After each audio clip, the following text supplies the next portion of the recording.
If you haven't heard by now, the Utah Jazz are not too thrilled that Rudy Gobert was snubbed as a reserve for the All-Star game. Whether it was due to being overlooked for his defense, splitting votes with teammate Donovan Mitchell, or just plain disrespect, the Utah Jazz want to propose a plan to fix it. The Utah Jazz expect to take this idea and present it to Adam Silver. Speaking to 1280 The Zone in Utah, Lindsey proposed his idea for fixing All-Star selections. The Jazz will present this All-Star Reserve Selection Committee idea to NBA Commissioner Adam Silver. The committee would consist of former NBA players, coaches, scouts, analysts and media using regular and advanced stats while factoring in a team's record and player's character. Jody Genesee, at DJ Jazzy Jody, February 2, 2019. Lindsey announces the proposal on at 1280 The Zone.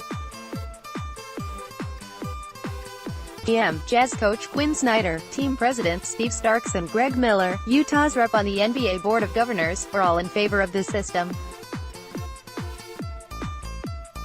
They adamantly believe Rudy Gobert is deserving of being an All-Star. Jody Genesee, at DJ Jazzy Jody, February 2, 2019. In summary, this plan will form a committee of former NBA players, coaches, scouts, analysts, and media.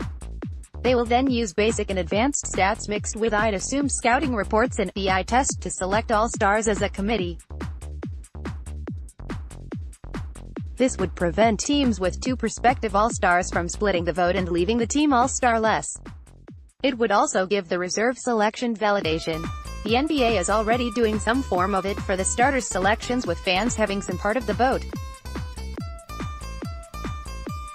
Why is this a big deal? All-Star selections are used synonymously with a player's legacy and potentially future Hall of Fame selection. Many contracts have clauses tied to an All-Star selection.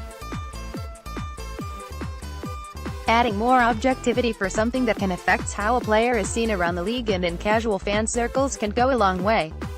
It could potentially help small-market stars who are not in the league's forefront get the proper accolades they deserve.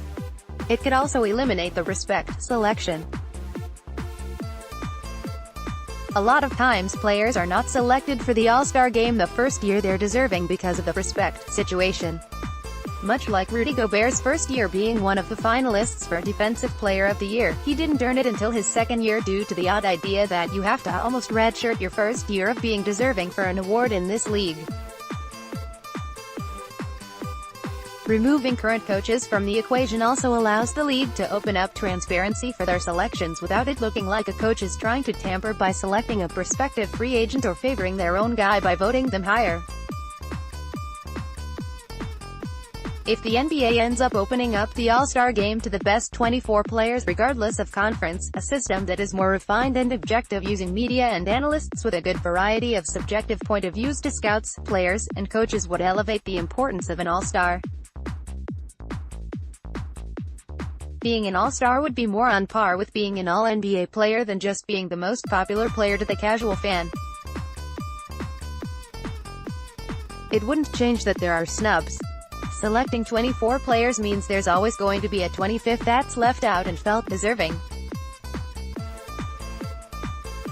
Hopefully this process allows the NBA to be sure they are selecting the top 24 players of the year to that point in the season rather than the top 20 players with a crapshoot of 4 players selected from.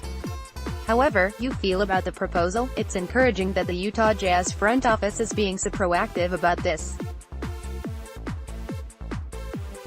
Instead of adding this snub like a chip on their shoulder like it's a conspiracy, they're actively trying to improve the system. Here's to hoping Adam Silver likes it.